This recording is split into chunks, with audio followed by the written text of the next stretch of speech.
సంవత్సరాల తరబడి ఎన్ని మందులు వాడినా మీ మోకాల నొప్పులు తగ్గట్లేదా? ప్రాణ పెయిన్ క్లినిక్ లో అత్యాధునిక చికిత్స. వెల్కమ్ టు సుమంటి నేను మీ సుమంటి వినాగ్. కోల్కతా ఇన్సిడెంట్కి సంబంధించినటువంటి వాటిల్లో ఈరోజు ఒక కీలక వ్యక్తిని కూడా అరెస్ట్ చేసినట్లు తెలుస్తుంది, అదుపులోకి తీసుకున్నట్లు కూడా తెలుస్తుంది. దానికి సంబంధించినటువంటి వాటిల్లో ఇనీషియల్ టైంలో ఒక నలుగురిని అరెస్ట్ చేయడం జరిగింది. ఇంకొకరిని కూడా అరెస్ట్ చేసినట్లయితే తెలుస్తుంది. దీనికి సంబంధించినటువంటి వాటిల్లో ఫర్దర్గా దీనికి సంబంధించి ఏ విధంగా ఉండే అవకాశం ఉంది అండ్ త్వరితగతిన జస్టిస్ కోరుకునేటువంటి వాళ్ళకి ఎలా ఉండబోతుంది అనేటువంటి ఈరోజు మనతో పాటు హైకోర్టు అడ్వకేట్ రవీంద్రనాథ్ గారు ఉన్నారు. వారి మాట్లాడి తెలుసుకుందాం. Hello sir.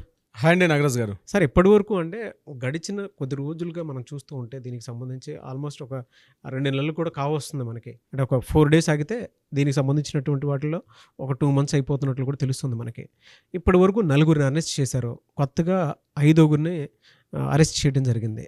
దీని వెనక ఉండేటువంటి కారణాలు ఏంటి, ఏ విధంగా ఉండబోతుంది? నాగరాజ్ గారు, ఆగస్టు 9న ఈ సంఘటన ఏదైతే జరిగిందో దీనికి సంబంధించి ఆగస్టు 14వ తేదీ నాడు సుప్రీంకోర్టు దీని మీద సుమోటోగా తీసుకొని త్వరితగతిన విచారణ కూడా మొదలుపెట్టారు. అప్పటి నుంచి కూడా గైడెన్స్ ఇస్తూ ఉన్నారు. కానీ చాలామంది ఆలోచనలు ఏంటంటే ఈ విషయం మీద తొందరగా త్వరితగతిన జడ్జిమెంట్ వస్తే బాగుంటుంది, నిందితునికి కూడా ఎంత తొందరగా వీలైతే అంత తొందరగా శిక్ష పెడితే బాగుంటుంది, అభయకి న్యాయం జరుగుతుంది అన్నటువంటి కోణంలో చాలామంది అభిప్రాయపడుతున్నారు. నిజంగానే చాలామంది వాస్తవం, మేము కూడా ఆలోచిస్తుంది అది అందరం కూడా. అయితే తొందరలోనే ఇంకొక విశేషం ఏంటంటే చంద్రచూడ్ గారి యొక్క పదవీ విరమణ కాలం దగ్గరలోనే వస్తుంది. నవంబర్ 10వ తారీఖు నాడు వైవి చంద్రచూడ్ గారి యొక్క పదవీ కాలం ముగుస్తుంది. Next month November 10. అంటే ఈ రోజు కరెక్ట్గా చెప్పాలంటే 36 days ఉంది. 36 రోజుల్లోగా చంద్రచూడ్ గారి యొక్క పదవీ కాలం కూడా ముగుస్తుంది. చాలామంది మెదడులో తెలుస్తున్న ప్రశ్న ఏంటంటే ఎన్నో విప్లవాత్మకమైనటువంటి తీర్పులు ఇవ్వడంలో చంద్రచూడ్ గారు చేసినటువంటి తీర్పు చారిత్రాత్మకంగా మిగిలిపోయాయి. ఇప్పటివరకు జరిగిన ఎన్నో హిస్టరీ దీంట్లో ఎన్నో అద్భుతమైన అమెండ్మెంట్స్ తీసుకొచ్చారు, అద్భుతమైన తీర్పులు కూడా ఇవ్వడం జరిగింది. అటువంటి చంద్రచూడ్ గారు నవంబర్ 10వ తేదీ నాడు బహుశా ఆయన పదవి విరమణ చేసే అవకాశం ఉంది. అవకాశం కాదు, 100% నవంబర్ 10న ఆయన పదవి విరమణ చేస్తారు. At the same time new chief జస్టిస్గా సంజయ్ ఖన్నా వచ్చే అవకాశం కూడా ఉంది. అయితే చాలామంది ఏమంటున్నారంటే చంద్రచూడ్ గారు పదవిలో ఉన్నప్పుడే, ఆయన ఏదైతే చీఫ్ జస్టిస్గా ఉన్న సమయంలోనే దీని మీద జడ్జిమెంట్ వస్తే బాగుంటుందని వేలాది మందిగా కోరుకున్నటువంటి ఒక కోరిక. ఎవరైనా సరే ధర్మాసనమే, కానీ చంద్రచూడ్ గారి మీద తెలియకుండానే భారతదేశంలో ఎంతోమంది వ్యక్తుల యొక్క ఆయన అభిమానం చూరగొన్న వ్యక్తిగా ఈ కేసుకు సంబంధించి కూడా ఎంత త్వరితగతిన వీలైతే ఆయన జడ్జిమెంట్ ఆయన ద్వారా ఇస్తే బాగుంటుంది అనుకుంటున్నారు. బహుశా నెక్స్ట్ కమింగ్ అక్టోబర్ 5న ఏదైతే మరలా ట్రయల్స్ ఉన్నాయో ఈ ట్రయల్స్ మాత్రం చాలా ఇంట్రెస్టింగ్గా ఉండే అవకాశం ఉంటుంది నాగరాజ్ గారు. ఎందుకంటే దగ్గరలోనే అక్కడికి ఇంకా అక్టోబర్ 15 అంటే అదొక 15 days, ఇంకో 25 daysలో అన్న తొందరగానే దీని మీద పదవి విరమణ కాలం దగ్గర అవడం వల్ల వీళ్ళని తొందరగా ఇచ్చే అవకాశం అయితే ఉంటుందని అయితే మనం అనుకుంటున్నాం. అయితే ఇక మనం విషయం టాపిక్లోకి వచ్చినట్లయితే సిబిఐ ఇప్పటిదాకా ఈ ఆర్జికర్ మెడికల్ కాలేజీలో జరిగినటువంటి అవకతవకలకు సంబంధించి, అంటే ఫినాన్షియల్ ఇర్రెగ్యులారిటీ సంబంధించి ఇప్పటివరకు సిబిఐ 9 అరెస్ట్ చేశారు. ఒకరు బిప్లవ్ సింగ్, సుమన్ హాజ్రా, అభిజిత్ మండల్, అదేవిధంగా సందీప్ ఘోష్. వీళ్ళతో పాటు ఈ కేసుకు సంబంధించి ఆర్థిక అవకతవకలకు సంబంధించి మరొక కీలకమైన వ్యక్తిని కూడా అరెస్ట్ చేశారు. గతంలో మనం ఒక వీడియోని చేశాం. ఒక ఆయన మన ఓయో రూమ్లో దొరికాడు, ఆశిష్ పాండే అని చెప్పి. ఆ వ్యక్తిని నిన్న ఇంటరాగేషన్ కోసం చెప్పి సిబిఐ వాళ్ళు పిలిచారు. అతనికి సుమారుగా 8.5 గంటల పాటు కంటిన్యూస్గా ఇంటరాగేషన్స్ చేశారు. చేసిన తర్వాత నిన్న ఆయన నైట్ కస్టడీలో తీసుకున్నారు. ఈరోజు సెల్డా కోర్టులో ఆయన ప్రవేశపెట్టారు. బహుశా ఆయన్ని కూడా కస్టడీలో తీసుకొని జ్యుడిషియల్ కస్టడీయా లేకపోతే పోలీస్ కస్టడీ తీసుకుంటారని బహుశా మనం కొన్ని గంటల్లో తీసుకునే అవకాశం కూడా ఉంటుంది. అయితే ఈ ఆశిష్ పాండే ఎవరు, ఎందుకు ఇతను అరెస్ట్ చేశారు అన్న విషయాల్లోకి వెళ్తే, ఆశిష్ పాండే అనే వ్యక్తి ముఖ్యంగా సందీప్ ఘోష్గా రైట్ హ్యాండ్ అన్న పేరు పడ్డ వ్యక్తి. ఈయన ఈ వెస్ట్ బెంగాల్ ఛాత్ర పరిషత్ అన్నటువంటి ఏదైతే విద్యార్థి విభాగానికి ఉందో ఆ విభాగంలో ఈ యొక్క ఆర్జికర్ మెడికల్ కాలేజ్ యొక్క యూనిట్కి ఈయన ప్రెసిడెంట్గా పనిచేస్తున్నారు ఈ యొక్క డాక్టర్ ఆశిష్ పాండే. ఈయన ఏం చేస్తాడు అంటే ముఖ్యంగా సందీప్ ఘోష్ గారు చేస్తున్నటువంటి అనేక ఆర్థిక అవకతవకల్లో ఈయన కూడా కీలకమైన భాగస్వామ్యాన్ని పొంది ఉన్నాడు. అంటే ఎక్కడ ఏ పార్టీ జరగాలంటే కూడా ఆశిష్ పాండే త్రూగానే ఈ యొక్క విషయాలన్నీ కూడా జరుగుతుంటాయి. ఈ ఆశిష్ పాండే యొక్క మొబైల్ ఫోన్ తీసుకొని చూసినప్పుడు అందులో లెక్కకు మిక్కిలేనటువంటి ఎంతోమంది విఐపీల్స్, పొలిటీషియన్స్, వైద్యాధికారులు, అదేవిధంగా సందీప్ ఘోష్కు ఉన్నటువంటి కాంట్రాక్ట్లు ఎవరైతే టెండర్స్ పడతారో ఆ టెండర్లు పాడినటువంటి వ్యక్తులు, అదేవిధంగా స్టూడెంట్స్ విభాగంలో కూడా చాలామంది అమ్మాయిల ఫోటోలు, అంతేకాకుండా స్టూడెంట్స్ ముఖ్యంగా ఎవరైతే ఉంటారో ఈ ఛాత్ర పరిషత్ స్టూడెంట్స్లో వాళ్ళందరి యొక్క నంబర్స్ తోటి చాలా వల్గర్గా మాట్లాడుకుంటూ బ్లాక్మెయిలింగ్ చేస్తూ మిస్లీడ్ చేస్తూ బెదిరింపులు చేస్తూ రకరకాల యాజిటేషన్తో ఉన్నటువంటి కాల్స్ డేటా మొత్తం కూడా బయటపడింది ఆశిష్ పాండే సంబంధించి. అంటే ఫైనల్గా కరెక్షన్ మేనేజ్మెంట్ మనం ఏదైతే అనుకున్నామో సిబిఐ ఇంట్రాగేషన్లో చిట్ట చివరి భాగం కరెక్షన్ మేనేజ్మెంట్ ఏది అనుకున్నామో అందులో భాగంగా ఆశిష్ పాండే యొక్క నిన్న అతను తీసుకోవడం మాత్రం ఒక కీలక ఘట్టాన్ని చెప్పుకోవచ్చు. ముఖ్యంగా ఈ ఆశిష్ పాండే ఏం చేశాడంటే యాక్చువల్గా ఆగస్టు 9వ తేదీ నాడు ఏదైతే ఈ దుర్ఘటన జరిగిందో ఆ సమీపంలో అందరికన్నా ముందు ఆ ప్రదేశాన్ని సందర్శించిన వ్యక్తిగా అక్కడ ఉన్నటువంటి ఫొటోస్ మనకి కనిపిస్తున్నాయి. అదే కాకుండా ఈ సంఘటన జరిగిన తర్వాత ముందు రోజు రాత్రి ఆగస్టు 8వ తేదీ ఇతను ఓయో రూమ్లో ఉన్నట్టుగా కూడా తెలుస్తుంది. గోలాబరి అన్నటువంటి ఏరియాలో ఇతని యొక్క స్వస్థలం.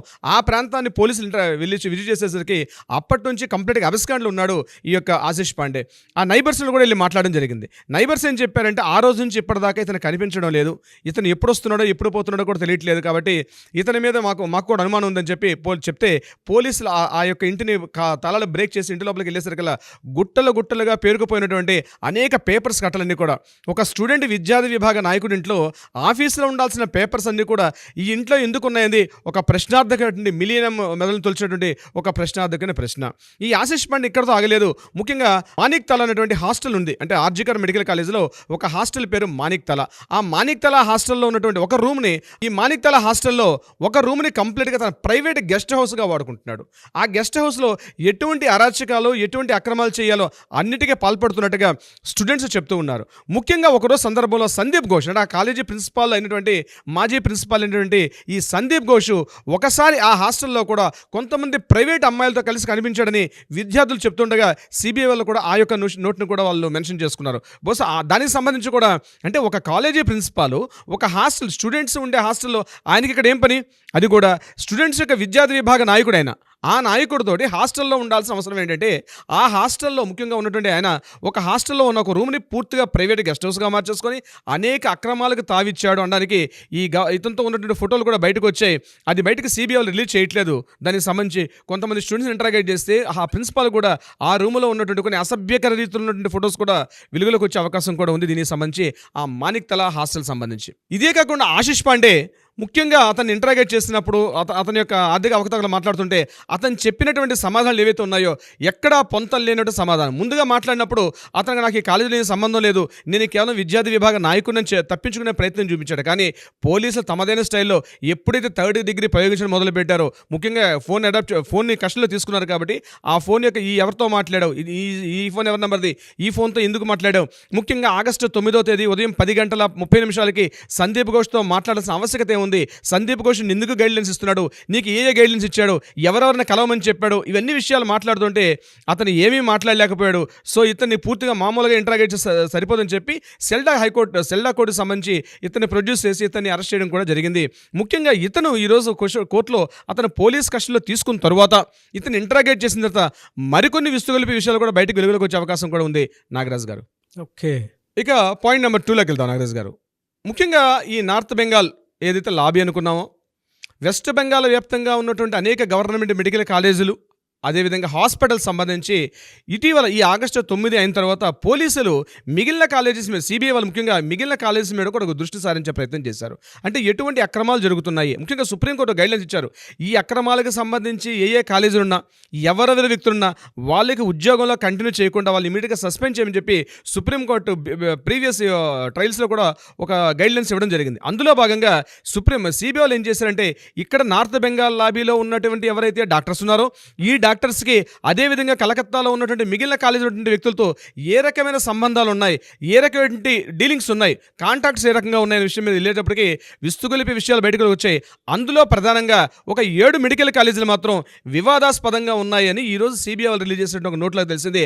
ఆ 7 కాలేజీల యొక్క పేర్లు నేను మీతో వివరించే ప్రయత్నం చేస్తాను నాగరాజు గారు. Okay sir. ముఖ్యంగా North Bengal Medical College and Hospital, రెండోది Midnapore Medical College and Hospital, మూడోది Burdwan Medical College and Hospital, నాలుగవది Rampurhat Medical College and Hospital, ఐదవది జేఎన్ఎం హాస్పిటల్, ఇది కళ్యాణ్లో ఉంటుంది, ఇది కూడా చాలా కాంట్రవర్షియల్గా ఉంది. ఆరోది Nadia Medical College and Hospital, ఏడవది ఎంజేఎన్ మెడికల్ కాలేజ్, ఇది కుచ్ బెహార్లో ఉంటుంది.